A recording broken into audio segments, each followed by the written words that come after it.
ପୁଣି ଜୋର ଧରିଲାଣି ବିଧାନସଭା ସମ୍ମୁଖରେ ଆନ୍ଦୋଳନ ଏବଂ ଦାବିପତ୍ର।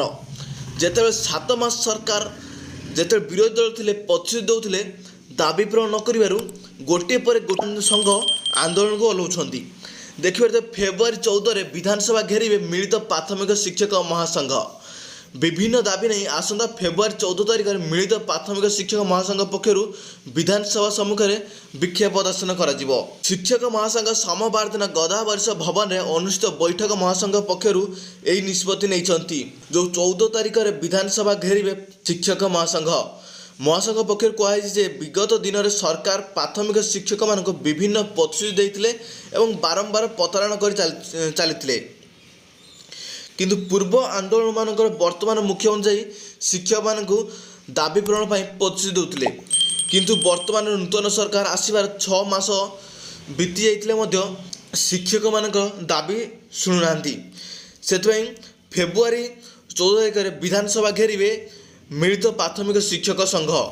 ଶିକ୍ଷକମାନଙ୍କ ପ୍ରମୁଖ ଦାବିଗୁଡ଼ିକ ହେଲା ମୂଳ ଦରମା 4200 ଗ୍ରେଡ୍ ପେ ଅନୁଯାୟୀ 35,400 ଟଙ୍କା ଦରମା ପ୍ରଦାନ କରାଯାଉ। ପ୍ରାଥମିକ ଶିକ୍ଷକ ବ୍ୟବସ୍ଥା ଅନୁସାରେ ଠିକା ନିଯୁକ୍ତି ସମ୍ପୂର୍ଣ୍ଣ ଉଚ୍ଛେଦ କରାଯାଉ ଏବଂ 6 ବର୍ଷ ଚାକିରି ଗଣନା କରାଯାଉ। ସ୍ୱାସ୍ଥ୍ୟ ବୀମା ପ୍ରଦାନ ଆଦି ଦାବିରେ ମହାସଂଘ ପକ୍ଷରୁ କରାଯାଇଛି। ଏହି ବୈଠକରେ ଶିକ୍ଷକ ସଂଘ ଯେତେ ବି ଶିକ୍ଷକ ଅଛନ୍ତି ସମସ୍ତେ ଏକଜୁଟ ହୋଇଛନ୍ତି ଏବଂ ଫେବୃଆରୀ 14ରେ ବିଧାନସଭା ଘେରିବେ ମିଳିତ ପ୍ରାଥମିକ ମହାସଂଘ। ସେମାନଙ୍କ ଗୋଟିଏ ଦାବି 4200 ଗ୍ରେଡ୍ ପେରେ ଦେଖିବେ 4200 ଗ୍ରେଡ୍ ପେରେ 35,400 ଟଙ୍କା ଦରମା ଦିଆଯାଉ ଏବଂ ସେମାନଙ୍କୁ 6 ମାସ ଠିକା ନିଯୁକ୍ତି ଅଛି, ଠିକା ନିଯୁକ୍ତି ସମ୍ପୂର୍ଣ୍ଣ ଉଚ୍ଛେଦ କରି ସେମାନଙ୍କୁ 6 ବର୍ଷ ଚାକିରି ପାଳନ କରାଯାଉ। ଜାଣିପାରୁଥିବେ ଶିକ୍ଷକମାନଙ୍କ ଦାବି ଜେନ୍ୟୁଇନ୍ ଦାବି ଏବଂ ଯେଉଁ ସରକାର ଯେତେବେଳେ ବିରୋଧୀ ଦଳ ଥିଲେ ସେତେବେଳେ ସେମାନଙ୍କୁ ପ୍ରତିଶ୍ରୁତି ଦେଉଥିଲେ ସେ ସବୁକିଛି ଜାଣିଛନ୍ତି।